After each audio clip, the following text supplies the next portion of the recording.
Right then, guys, welcome to another episode of Rein in Horse Racing. Firstly, a big Merry Christmas to all us followers, everyone that watches us, and Happy New Year. Fingers crossed, happy punting time for you all. Listen, it's one of the best times of the year. We all know that. Full of action. I think there's 69 races to go out on Boxing Day. I think it's about 40 odd as well the day after. So we one hell of a punting task. So we've tried to get the best people to help us out to try and get us some winners over the festive period. We're welcomed, obviously, by a regular Bo and a very special guest who we really enjoyed having on last year, and we're really pleased that he joins us again this time round. It's Johnny Dineen. Johnny, how are we? Very good, very good. Yeah, looking forward to Tuesday now. Yeah, immensely. Actually, there's some great racing on. To be fair. Yeah, 100%. I think it warms up, doesn't it? Tuesday's always a fantastic day, but definitely, as we spoke about earlier, over in Ireland, the rest of the week as well is absolutely. It's just a fantastic race, isn't it, from start to finish? It is actually. Yeah, Tuesday, Wednesday, the 4 days in Leopardstown, and then a few days in Limerick as well. Not bad either. Yeah. So how are you? Looking forward to it all?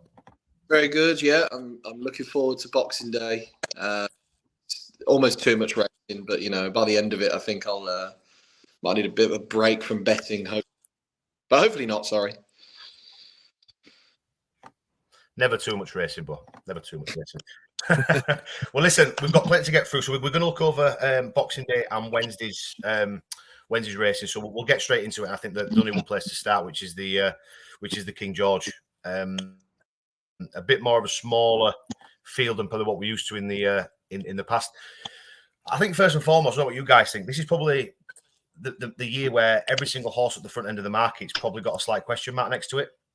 Normally, you've always got one horse, in my opinion, that's always going to be the favourite and the standout favourite. Whereas this year, there's a couple of question marks against some of the front ones. But we'll start obviously with Allaho. Willie Mullins is putting him up. Paul Townend is going to ride him. Johnny, I'll start with you on this one. I think last time I checked this morning, I think he's around about the 13 to 8, 6 to 4 mark. Is Allaho? Is there any sort of value in that at all? Look, Craig, I just think it's a race you can only really watch. I mean, even if you back the winner, you're still taking their chances back in any one of these three. And I do maybe the real whacker has a chance, but the outside two have no chance, surely. But saying that, like, you just don't know how good Allaho still is. We don't know how will Brave Man's game, will that run in Haydock? Will that come against them here? And you don't know where the Shishkin will start. And the real whacker's coming in the back of a pulled up as well. Whatever way you look at it, like, he might have a chance in his run in the King George and he'll be out in front. But I couldn't put my faith in any one of the 4 horses in the bet anyway. And I think the outside two have no chance whatsoever. So look, somebody has to win it. And like, I won't be surprised what does win it outside of the front 3 or 4 in the betting. But I ain't going to play this race anyway. There's loads, as Bo said, whichever one he said, it was 69 races. Like, you have to whittle them down, and this is one of the first races I'll be whittling down anyway on Tuesday. This is absolutely no bet for me anyway. Fair enough. Yeah, there's a few people on Twitter saying very similar stuff as well. I think there's so much question marks, there's so much what ifs. It's probably a bit of a suicidal betting it, but. Yeah, I mean, I agree with Johnny in a lot of ways. I think it's a really, really tricky race to try and dissect. Allaho, everybody seems to be really warm on him. I wasn't convinced by his comeback run myself. I thought it was good, but did you really learn much about it? I don't think so. Brave Man's Game, we've touched on in podcasts before. Did the break him? I might have done. The only kind of I kind of fancy Shishkin here, which is a bit crazy, but I think I'll only fancy him after maybe 3 or 4 fences. So he might be an in-play bet for me, just simply because of the fact I think Real Whacker and Allaho and Frodon could all just get each other's heads up front, which might mean that Shishkin's a little bit outpaced quite early on. If he's anywhere within reach, sort of after the first 4 or 5 fences, then I think he'd be able to stay past most of them. But yeah, it's a race I'm not going to get too heavily involved in. I put the Real Whacker up on my Twitter at 25s. I think at that price he was definitely worth a go. At 8 to 1 or whatever he is now, I'd probably leave him alone, just because, as Johnny said, the pull last time would worry you. 8 to 1 for the Real Whacker for King George is absolutely stupid. I'm sorry, it's absolutely mental. I've never seen it like it before in my life. It's a stupid price. The only horse to have beaten Jerry Colomb. So yeah, but come on. I mean, seriously, if we're talking about 8-1 for real whacker for a King George, then wow. just on the, I do think he's underappreciated. I think a lot of people, like you look at his price for the Gold Cup, you look at his price anti-post for this. I think he is massively underappreciated. He's an RSA winner after all, beating Jerry Colon, who is second favourite for the Gold Cup. You dropped your iPad, though. Yeah, I just dropped my iPad. So well, let's move on. Let's have a quick selection for each person. So if you have to have a bet what we're having, I will say that I think if he does come and he has improved a little bit from first time out, I think Allaho probably will win this one, even though I won't have a bet. I'd go with him. Johnny? Yeah, I think I'd try. If I was given a free bet, I think I'd try Shishkin. And I kind of half agree with you, Craig, about like it doesn't look a great price, the real whacker, 8-1. But I tell you, I'd rather be having that than 16-1 Hewitt. That has absolutely zero in this race, surely. Like if that wins the King George, I give up the game forever anyway. That couldn't possibly win this anyway, surely. You wouldn't have thought so, would you? I think it's the worst 14-1 chance of the whole day anyway. It is no chance, absolutely none. The way that they were talking about the fact that Rachel Blackmore had been booked on and then all of a sudden she wasn't. Do you think it's maybe because she just doesn't think he's got a chance? Well, I mean, I wouldn't cross the road to ride it if I were her anyway. Do you know what I mean? I don't know. I couldn't see that winning anyway. Look, but no, I know Allaho was working well, and that's why your man is going there, Townend. If it wasn't really working well, he wouldn't be there now. You know what I mean? So it is a fair statement that he's going there and leaving Facile Vega behind him at the same time. You'd have to respect that. But look, if I was forced, I might try Shishkin, but it wouldn't be it'd only be a token. And I'm not going to have a bet in the race, to be honest. Yeah, Johnny, I agree. Friends at the Racing Post have napped Hewitt. Sorry? The Racing Post have napped Hewitt in this. I can't believe it. I can't believe how that can win this race now. I don't know. Right, let's move on. Let's move on. I put it this way: it's the same price in this race as it was in the Galway Plate, and it finished 14th in that. You know what I mean? So I don't know. Yeah. No, I'm with you, Johnny. I'm with you. I totally agree. We'll jump onto the Kauto Star Novices chase next. So we've got the Ile Francais, pardon my French, the French horse coming over.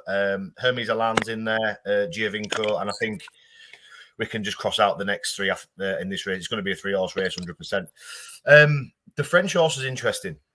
I don't really know sometimes how much French form you can hold up. I don't really know what you can go against it on. I think a lot of it you're basing it on potential and how visually impressive it looks. Giovinco for me on a bit more of a tighter track, a bit more of a sharper test for it could be the one for me here. Hermes Alan I thought I had a good chasing debut, but I think Giovinco just got outstayed last time by Stay Away Fair, but I think it might be okay around Kempton. I'll start you on this one. What's your thoughts? I don't like Hermes Alan, just as a whole, to be honest. I think he's a bit soft to the top table. I know he won. Bring your iPad closer to you. Bring it closer to you. We can't hear you as much. You can't hear me. I don't like Hermes Alan. Still can't hear you. Turn it up. Turn what? Is your mic down low? I don't know. Can you hear me? No. Johnny, we'll go to you while Bo's trying to sort his mic out. Yeah, I can hear him actually. I don't know. Sorry. You can hear me, John. I can. Yeah, I can actually. Yeah. Listen, you're right. Three runners, tricky race again. French horse to see. You're betting blind here. I don't know anything about French racing, and there's fellas raving about him. I don't know. It's a different kind of discipline. I suppose French horses have the bad record over the years here in King George's and that. So maybe this track suits that style of racing. Look, you'd have to respect it. I'd respect Hermé Allen. I thought he won well in Newbury's. Jumping was quite accurate too. I'd say 3 miles will suit him. And I'd also respect Giovinco. Again, I haven't a huge opinion. It's a race I'm looking forward to now. It's one of the better races of the whole day, I think. But it might be just a race for learning more than actually having a bet in.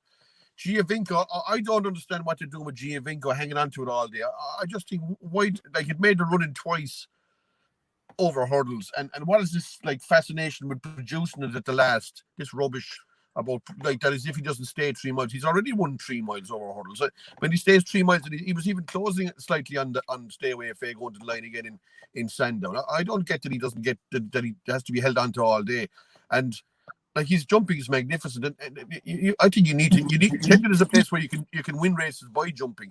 And look, if he's going to be ridden the same way as he's ridden every other day and being produced at the last, that one error and you're gone and doing that kind of rubbish anyway, in my opinion. So plus he had a hard race against Stay Away Faye too in Sandown. So for me, I don't know about him, and I, as I said, I don't know anything about Ile France. The only thing, like, it's basically Tom George, and Tom George to me in the trainer at all anyway, and I wouldn't be back in that either for that reason. So I'm going to leave this race again. I'd find it hard to split the three of them. I'm not having a bet in this, to be honest. Well, do you want to try again? Can you hear me? I can hear you, boy. Yeah. Craig can't hear me. That's Craig. Go on, you're all right. Go on. I can see you. I can see your mouth moving. It's fine. Go on. Yeah, so I'm not a massive lover of Hermes Ellen. I thought his debut was impressive, but just when he gets to that sort of top table and comes up against good horses, I think he's a bit soft. I also don't like the fact it's an afterthought. Nappers Hill was going to run here, and obviously he had a setback, so they've put Hermes Allen in place. So I'm not a massive lover of that. LA France is the one that I would hope was a bit of a star. I mean, it's difficult to know what his French form's like, but a few guys that I've spoken to who like their French stuff are raving about him. So I'd probably have it between LA France and Giovinco. So I'd probably just side with LA France because I think Giovinco was well held with Stay Away Faye. But yeah, more going on sort of hype, I suppose, than actual form, because it's difficult to tell, isn't it? But it's going to be a great race. That's for sure.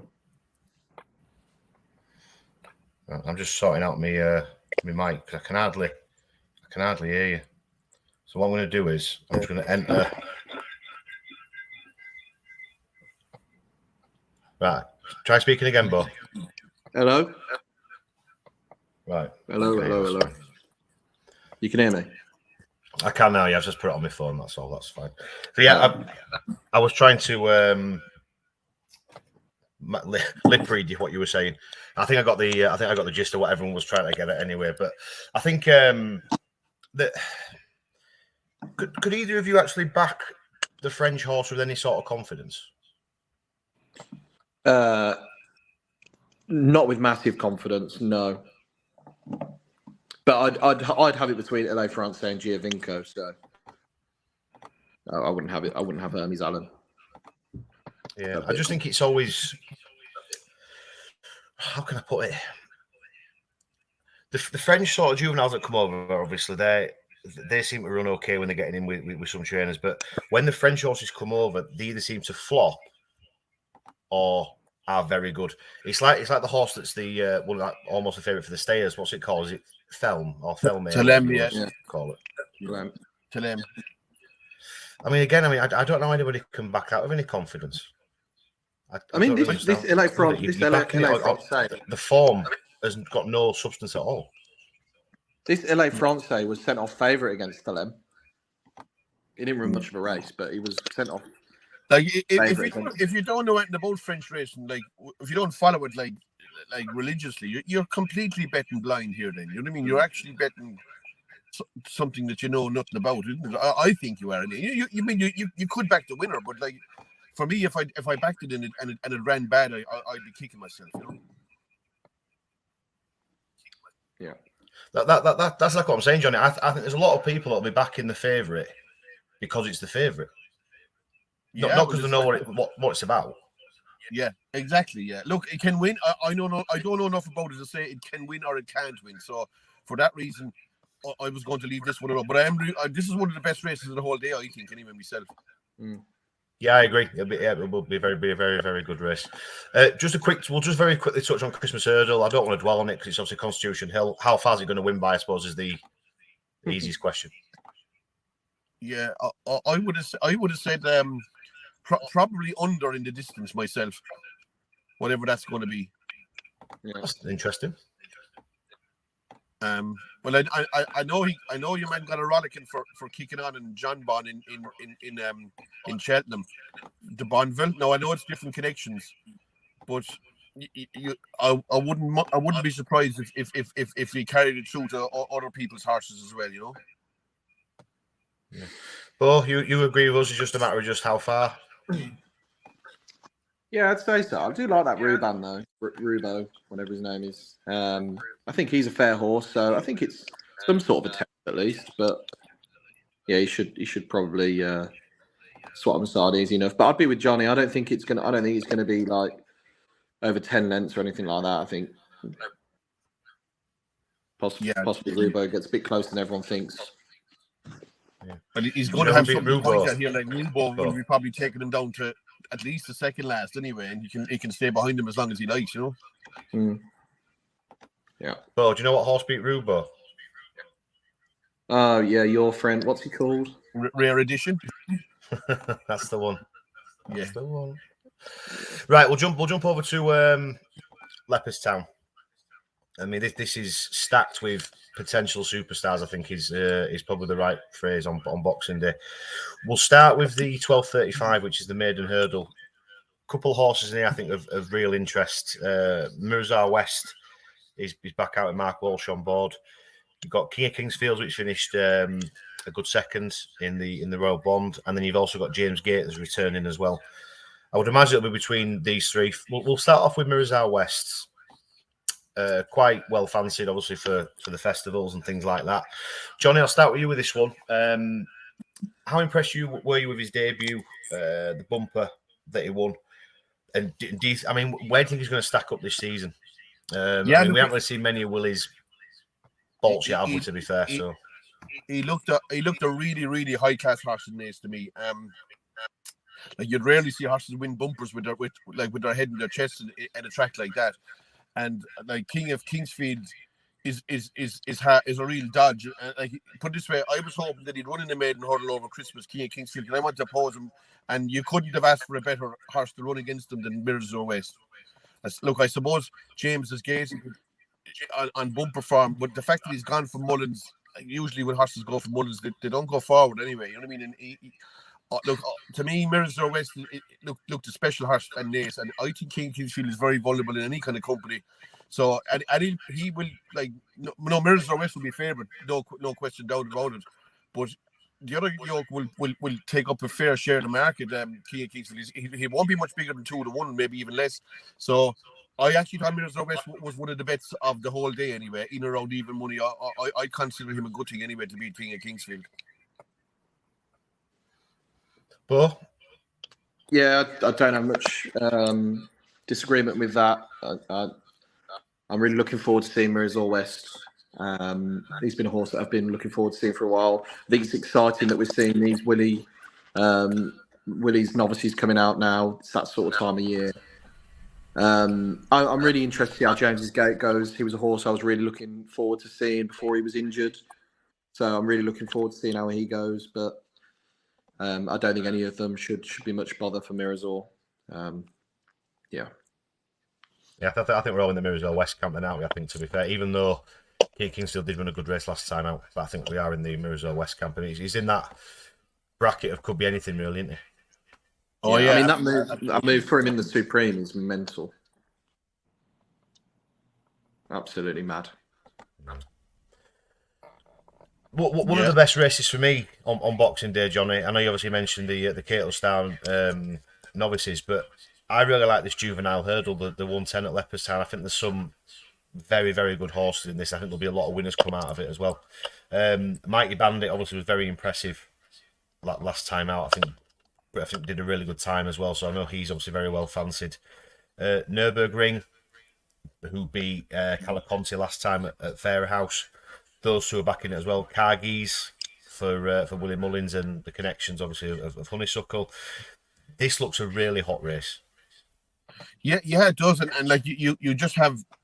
Look, there's French horses again in here that you don't know a lot about. You've two belong to Kenny Alexander, and you've another one there. Mullins, I think he's bringing out 3 French horses, maybe 4 actually. There's another horse called Carafon, and one belonged to Barnard and stuff. So there's 4 horses that, like, pure guessing game as to how good they actually are. Mighty Bandit was very impressive, and like for a horse that never ran anywhere ever before, it was a good effort. Like, he was very strong at the line too, and so the horse he beat isn't too bad. Even the third horse and the fourth have both won since. Admittedly, there were middling races that they won, but they haven't let the form down at the same time. Mighty Bandit is the horse to beat without a question, without a shadow of a doubt. But he's found in the market now. He's not much bigger than 5 to 4, I don't think. And you still have that nagging doubt about those French horses. Like, if one of them is another Lossy Mouth or Gala Marceau or them kind of things, you could be in trouble here. You know what I mean? So, and it has been won by. I suppose it's a good record for favourites at the same time. This race, I think the last 4 favourites are after winning. So look, I wouldn't oppose Mighty Bandit, but I'd be keeping an eye on the market now at the same time to make sure that there was no real strong support for them French horses that we don't know anything about. Yeah, Bo. I was really impressed by Mighty Bandit the first day. Just echoing what was already said. I thought he was really good. That form line between Carla Conti and Nürburgring. Yeah. I don't know how to say that. I think that will be interesting to see how that goes forward.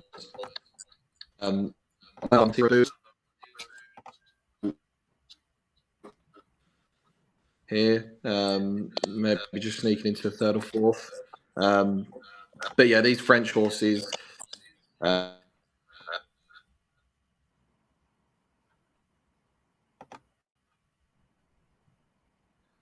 But I was so impressed with Mighty Bandit. I don't think these are Willie's best juveniles in here. He's got that bunting running at Limerick and Salvatore Mundi, who I'm excited to see. I think they would probably be top of the pile. So, yeah, Mighty Bandit for me.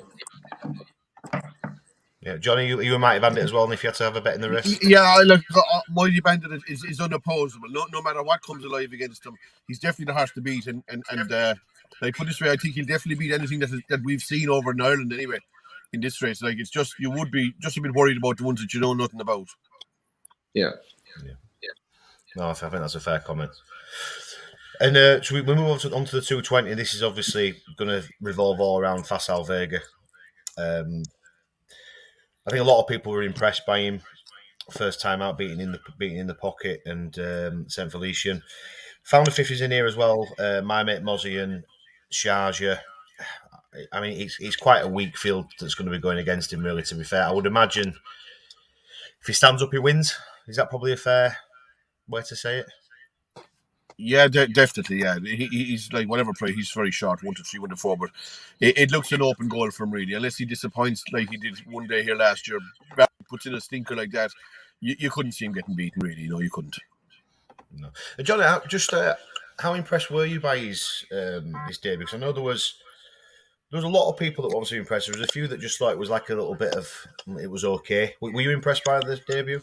Yeah, I was. No, I was impressed by the second horse in that race too. But that looks like it's out for the year in the pocket.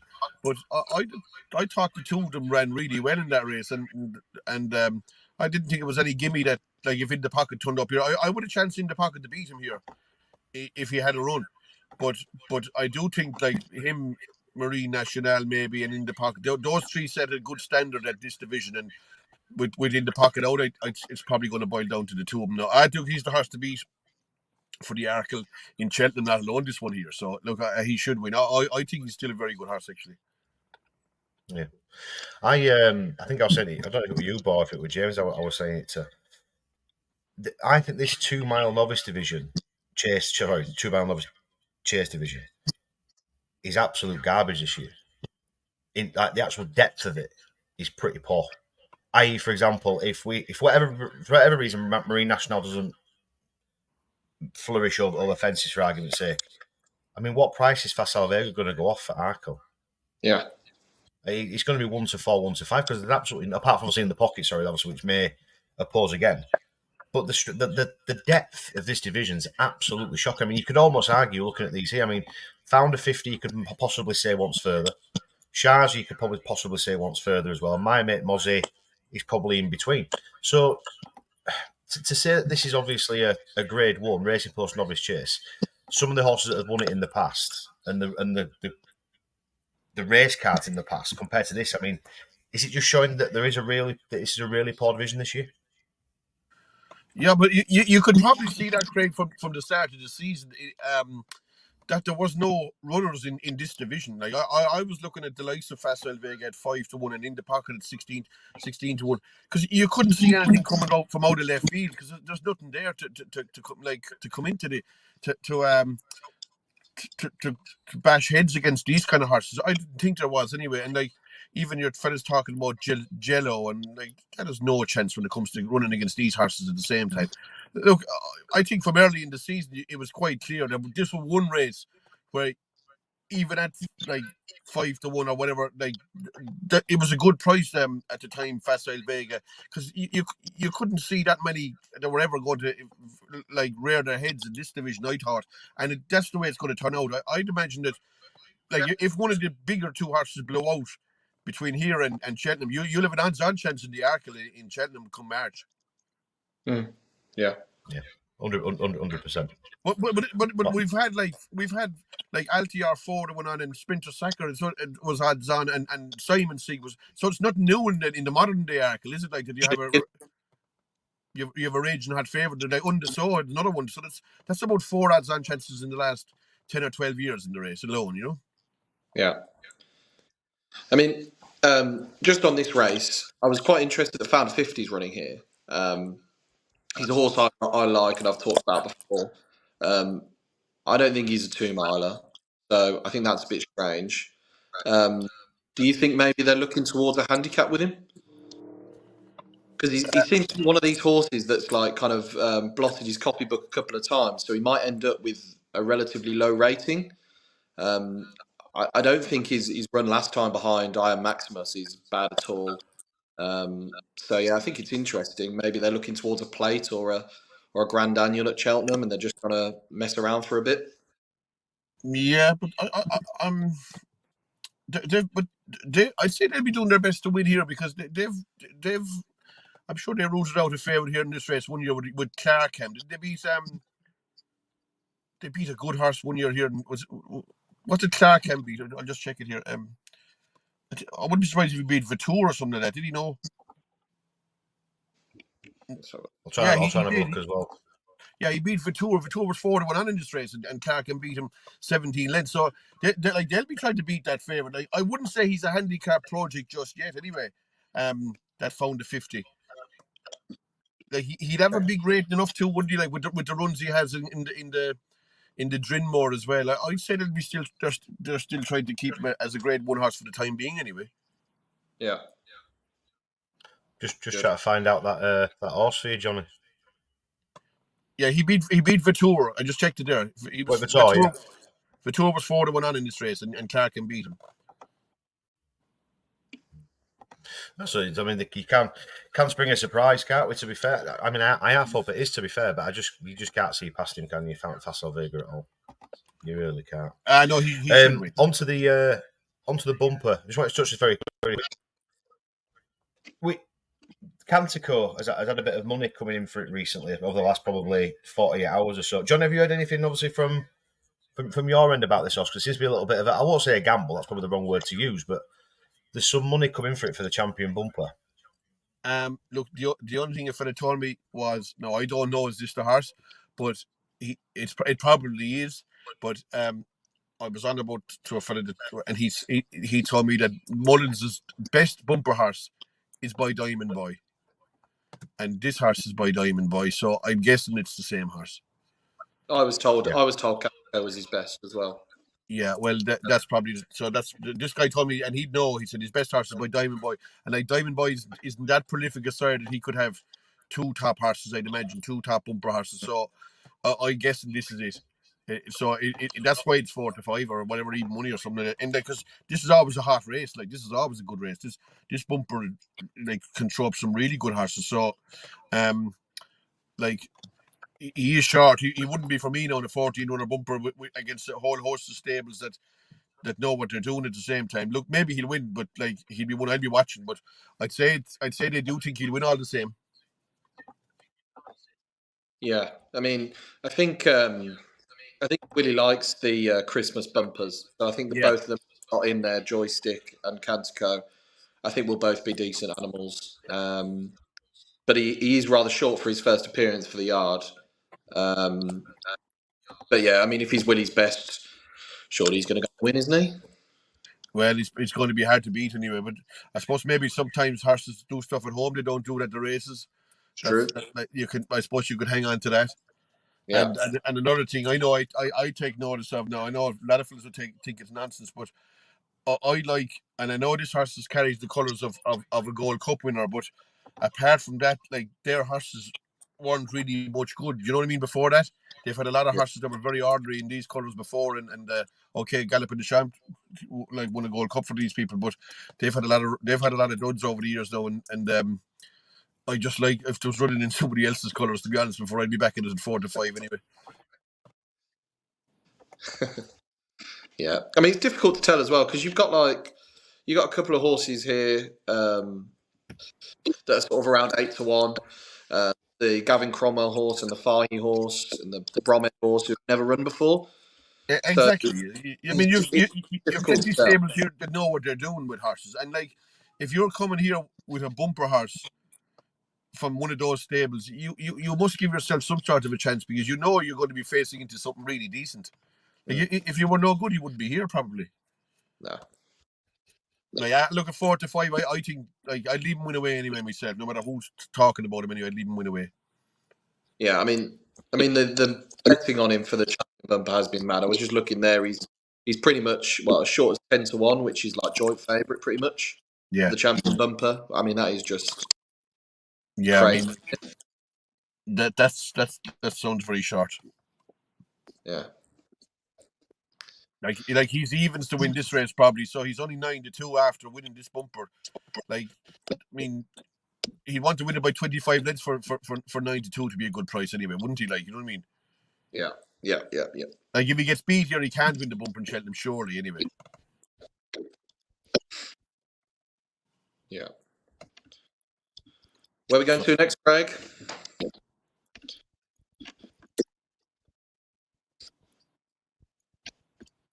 Are you on mute? Can't hear you. I can't hear him either. You on mute?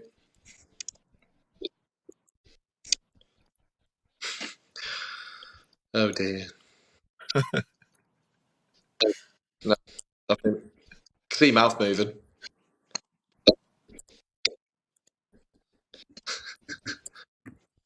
Just while he's sorted now, you're good friends with Mr. Donald, aren't you?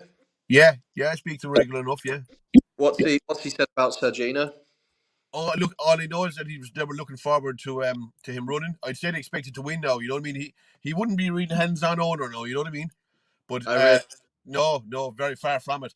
Well, Henderson told him that it was running in Kempton on the 27th, and I'd say the vibes are pretty good for it anyway. You know.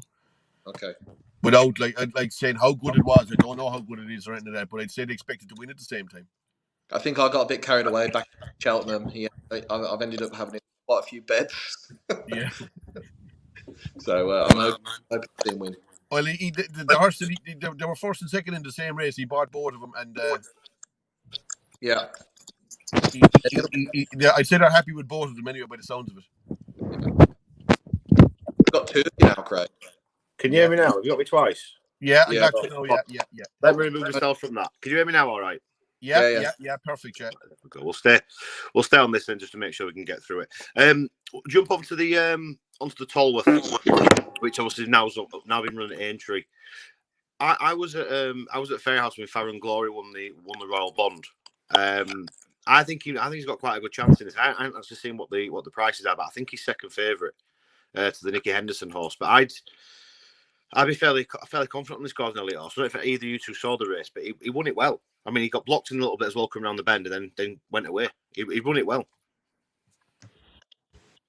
Yeah, he's a big runner anyway. He's a good chance, and it's like, I suppose it's a chance to kind of compare like English and Irish novices as well for the first time really properly anyway. So look, he did win a substandard grade 1 now, surely. Like, I mean, it wasn't a very good race for the supposed grade 1 contest, but he did win well. He likes soft ground. Entry has been soft the last few meetings anyway. It mightn't be quite as soft this time. I'm looking down through him here. I think he has a chance. If I was forced, I'd go with Django Boy. I was very impressed with him in Sandown, or in Ascot, I should say, for Hurst to pull as hard as he did and still win and like be headed on their own and fight back. I thought that was a good effort, really good effort. And I'd say the Hurst he beat is probably, he's in here as well. Did tell her the name is no mug either. So then you have yokes like Campsinas, who won well in Haydock, so, and your favourite Fortune, who's done nothing wrong. Good race this New Talbot or whatever they call it. Like it's normally a 4-runner race down in Sandown, isn't it? But this, for some reason, they have 10 here, and there's a French horse coming, July Flower, so you don't really know how good that is. But I like Django Boy.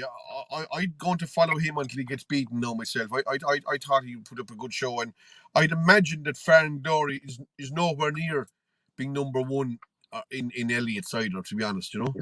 Yeah. Do you think it's the usual thing, Johnny? Do you think they're obviously sending him over there just to have a bit of a? I'm not saying it's a yardstick. Don't get me wrong, but they're going to use it as a bit of a let's see where we are compared to the English ones. Well, I'd say there's like they did send a horse to the shallow hurdle there a few years ago, and it was like it was a horse that you'd say wasn't in the top 3 or 4 horses novices they had, and it had finished third as all. Like, and like if this horse was really highly rated, he'd be in Leopardstown in the 2-mile race more than likely. Do you know what I mean? Yeah. And they've got down memory lane for that. So look, I'd say he's behind down memory lane in the pecking order for that. But he's a very likeable horse, Farn Glory. The softer the ground, the better chance he'd have. I'd say there's supposed to be a lot of rain on Wednesday, isn't there? If he got those kind of conditions, like Chepstow stuff, he'd be taking a lot of beating. But on this surface, he might find one to beat him, I'd say. Bro, you agree with that? Yeah.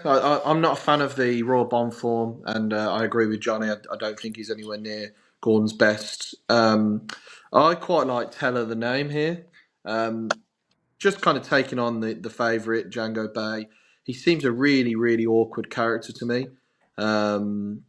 That race, the last day where Teller the name and Django Bay met, Django kind of like pulled all throughout the race. I don't think he jumped great. So yeah, I'd just be worried backing him at that sort of price that he's going to pull away his chances. But Teller the name, I think, was the complete opposite. Completely sort of straightforward.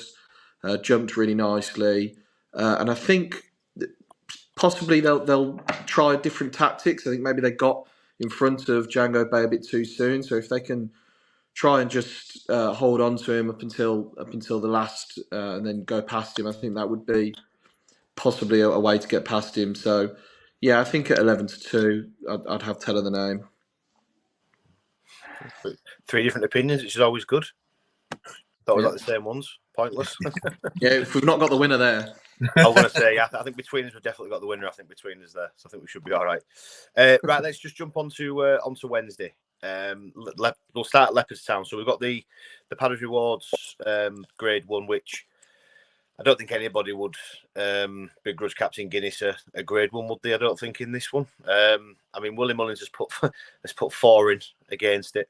Dice at Dynamo, Gentleman to Me, Samoa and Dino Blue, but I think I would imagine, especially after the reappearance, I'd imagine Captain Guinness will be difficult to beat here. But I'll start with you. Yeah, I really like Captain Guinness. So yeah, I hope that he gets his grade 1. That'd be great to see.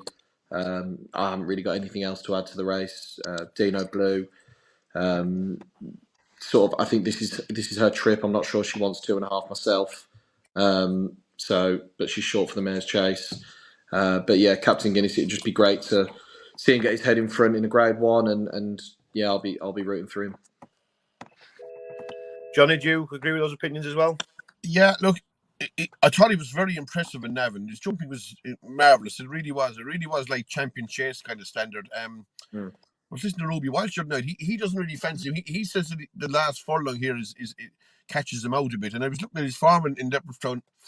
He could well be right. I mean, he's a horse that had a fibrillating heart one day in Tipperary a few years ago too, and he's a horse that I stopped. I think I did. I'm not sure I backed him that day, but I didn't back him ever again since anyway. Because I hate them horses with them kind of little issues that he has. But I did think he was very impressive in Navan. I thought he ran well in Sandown against John Bonnet at the end of last year. Even in the champion chase, like he's the only horse travelling behind Energamine before the home turn. The rest of them are over the washing.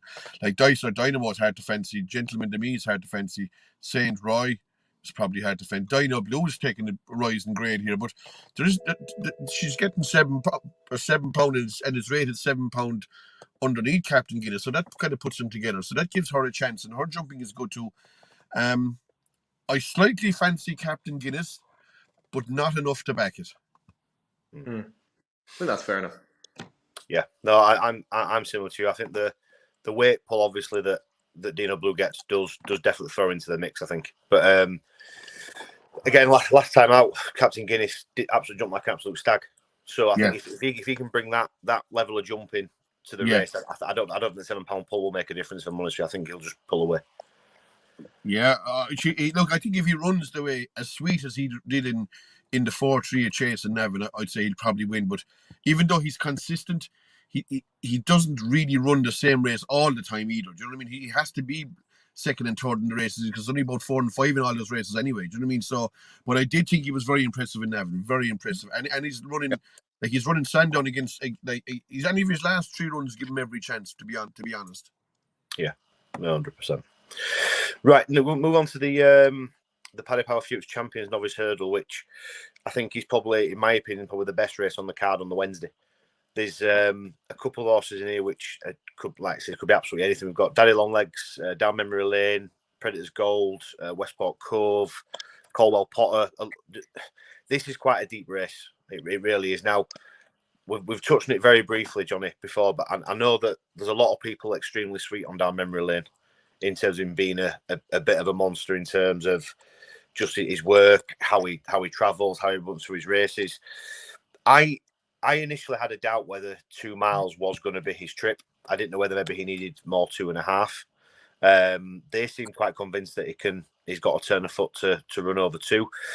Daddy Longlegs, I really liked his performance on debut. I must admit, I was quite taken by it, and I thought he might have been the one to come out of the pack for Willie to sort of kick on towards the. I mean, there's always a supreme horse that always seems to come out of nowhere, and I thought he might have been it.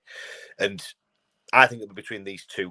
I can't see past these 2. I don't know what the betting is. What we're looking at the moment. I think is it about 5-4 Down Memory Lane. I think. Yeah, 5-4 and 9-4 Daddy Longlegs. Yeah. I mean, I think you'd be.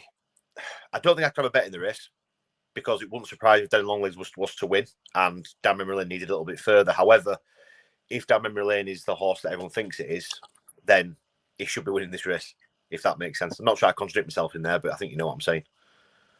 Yeah, he's very short on Memory Lane for a horse that has come in the back of a maiden hurdle up and down Royal at whatever, probably 2-7, and he beat Mr. Pink in a bumper. I do think he's like a horse with immense potential, but he's priced short enough, I think. As is Daddy Longlegs for a horse that won. He only won down in Turles, and he had none of the horses in the forefront of the market had a winner's penalty in areas. But like he beat Cleatus Pula, who's well beaten in a bumper in Down Royal. He beat Irish Panther, who's a very disappointing horse, and he beat Farmers Lodge. That was 4. That's not what a carrot Farmers Lodge. That I know he won it easy, but it doesn't be hard to win those races down there. Like I would think that there's 4 or 5 horses in this race would have won that race quite just as easy. I thought Predator's Gold at 8 or 10-1. Now he's coming back in trip, which might be a small worry for it. But I thought that was a runner here. I actually surprised he's in the race. I thought he might have gone for a longer distance race somewhere. But I have a feeling he's a very good horse, and like even the likes of Caldwell Potter, absurd, who's been running in good flat races and that. Yeah. Do you know what I mean? So to me, the front two, I don't really fancy Daddy Longlegs myself. I have a feeling that won't win, but maybe Dun Memory Lane will win. But he is very, very short. He's a very short price for a horse that has okay, he's unbeaten in a bumper, a point, and a maiden hurdle, and he is in the could be anything category. But he's a horse I couldn't back in the price he is. And like, there's some good horses in this, like the Caldwell Potter, Absurd, Predator's Gold, even Smooth Tom, the Big Diane. It is no mugs race at the same time. I'll be surprised if Daddy Longlegs wins myself. I don't really fancy that. But yeah, I think the front two are a bit short. If down memory lane's 5-4, I agree. I think that is very short. I'd love to see him be the superstar that possibly he could be. Daddy Longlegs is probably the horse that out of all of them impressed me most in sort of maiden hurdles. But again, 9-4, that is quite short based on what he's done. I like Caldwell Potter. I'd probably just chance him each way. I think he was very good the last day, and that form line with It's For Me and ascending in third, I think that's decent enough for a maiden hurdle. So, yeah, I'd probably have him each way. I just think 20-1's a bit too big. yeah, I think I'm similar to you, Johnny. I think Predator's Gold, I think, is a very good horse. I'd possibly maybe chance that each way to maybe try and get into the places. I think, like you say, coming back in trip is I won't say it's a concern, but I was like you. I thought it might have been more of a middle distance to stay in time when I saw him. Yeah. So it'd be interesting to see how he does coming back. But I mean, listen, if they do go off like the Clappers, then who knows? It could turn into a bit of a staying race, and he might be the one that might come off the pace and just keep coming and keep staying. So I'd probably chance him each way. I think if I had to have a bet in the race. Yeah, that's the one I'd go for myself. Actually, maybe each way as well. I mean, I think he's a really, really good horse, and I know Patrick Mullins is a bit below the pros, but they're inclined to put him up on horses that have chances. Do you know what I mean? That you wouldn't expect. I noticed that over the years that they rarely put him up on horses that they think have no chance whatsoever. You know, that kind of way. Yeah. And, No, like I wouldn't be surprised if he's as good a chance as Daddy Longlegs, that kind of thing. Yeah. And again, like I said, it depends how the race is won. How the race is run. Sorry, like I said, if it turns out a bit of a stamina test, then he's definitely going to be there towards the back end. That is for certain. Oh, I don't think he's a good horse myself yet. Yeah, no, totally agree. Right, we'll jump over to Kempton. Only got a couple more left now. But I'll bring you in on this one. And the reason why I've mentioned the 128 Kempton is because it has got Sir Gino in it as well. So do you want to? Let you take it away on this one. Yeah, he's just a horse that I've been waiting to see for a very long time. Love the form with South Tormundi. I think he's going to take a whole load of beating here. And then hopefully goes to the Triumph with a great chance. I'm not sure if he's going to run in between. I don't know what the plan is, but yeah, that would be my idea. Johnny, you might have a bit of an in with yeah, look, all I know is that is he running? I didn't see the declarations for this race. Is he declared he is? Yeah. Nico's on him. Nico Dubois on him. Yeah. All I know is that he was coming here, and I'd say, like, as I said, Joe Donnelly, not really a hands-on owner. He wouldn't be a fella to be asking many questions. But he said what he said was Henderson told me that he's going to Kempton on the 27th, and I'd say, reading between the lines, they think he'll win. Yeah, I'm just looking at the runners here now for it. Yeah. There's a lot of unknowns in the Johnny, like the normals in these juvenile races, and like we say, it's hard to judge. You've almost sometimes got to go based on reputation. Sometimes, don't you? Yeah. Well, that's it. And like Henderson has a good record in Kempton too, doesn't he? Like, he wins a lot of races here. So, I think he'd be fairly unopposable anyway. Myself, that's a sure. He wouldn't even know how good he'd be himself. I'd say, to be honest. No, 100%. And what we'll do, we'll just touch on the juvenile as well, because Burdett Roads also is out as well, I think, on the 27th at Chepstow. Johnny, how impressed were you by him at Cheltenham? I mean, Harry Cobden, came out yesterday on ITV and basically said that he's the best juvenile that he's sat on, that he's ever been on.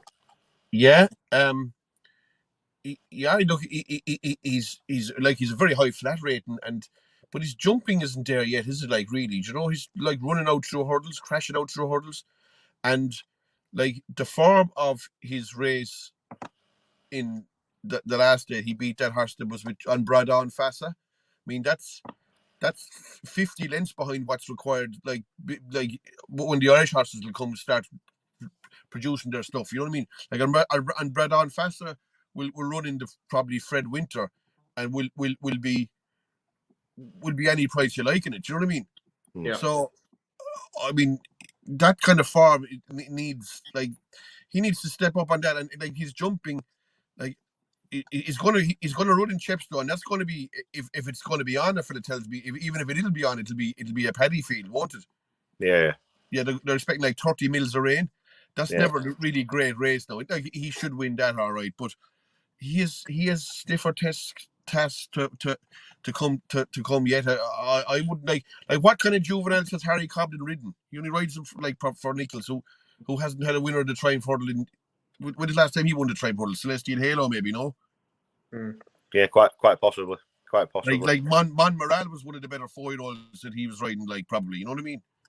Yeah, and that just turned out to be pretty much like a box standard juvenile, didn't it? Really, to be fair, Yeah, you know, like, I'm not disputing that he's probably one of the best 4-year-olds, or the best 4-year-old he's ridden, but I don't know. I think he's like, if he has to be ridden like that as well, out the back cold. Like, if you're giving Irish horses in that level, if you give them an 8 or 10 length start, you won't be catching them like you'll be catching them on Bradon Fassa at the same time. Yeah, 100%. It's different caliber of horses. I think so too. I wouldn't fancy that at all for the Triumph Hurdle myself, though, to be honest. No. I think that one thing is for certain. I think after this time, by this time next week, we're going to have a bit more of an idea about certain horses out in certain races. Yeah. Like, there's going to be some real good, like, 3-4-year-olds appear, or even bunting down in Limerick. Who knows how good that horse? You'll have Sergina. You're going to have the horse of Gordon Elliott's. There's always a good 3-year-old maiden hurdle in the 27th in Leopardstown. I think Sir Eric won in 1 year. They'll definitely throw up a horse that'll probably go inside Burdett Road, I think, anyway. Yeah, no, 100%. Well, listen, we've gone a little bit further, a bit longer than what we thought. I think we'll wrap it up there. Just if everyone could just give one horse for the weekend. Oh, sorry, one horse for the next couple of days. So Boxing Day and Wednesday that they think is going to win, for people that are listening. Let's try and get 3 winners if we can. Three different horses. But I'll start with you. Any race, anywhere you want. I'm going to go for Mighty Bandit in a pretty hot race, but yeah, I think Mighty Bandit's really good. Johnny, anything you want? I'll go with Mirazor West. He's not going to be a great price, but he might be even money at the same time. It's better than backing a loser. Yeah, and I will go with I'll go Giovinco in the Kauto Novices. I think the ground, the trip, I think the course will all suit him, and I think he'll take all the beat. I think Stay Away Fair's a bit of a star, if I'm honest with you. A really good staying chase. I think it was a good performance in behind that. So that's what one I'll go with. So, right, listen, we'll stop it there, gentlemen. Listen, it's Christmas Eve. Thank you so much for your time, for giving up, obviously, an hour to go through it and have a talk with it. Johnny, have a fantastic Christmas. All the very best. To everyone that's out there currently buying last-minute presents for wives and partners, I salute you. I'm going to be able to do it in about half an hour. And yeah, listen, enjoy the racing, get plenty of winners, and all the very best, lads. See you, Cheers. lads. All Christmas. the best. Good luck, Craig. All the best. Bye-bye.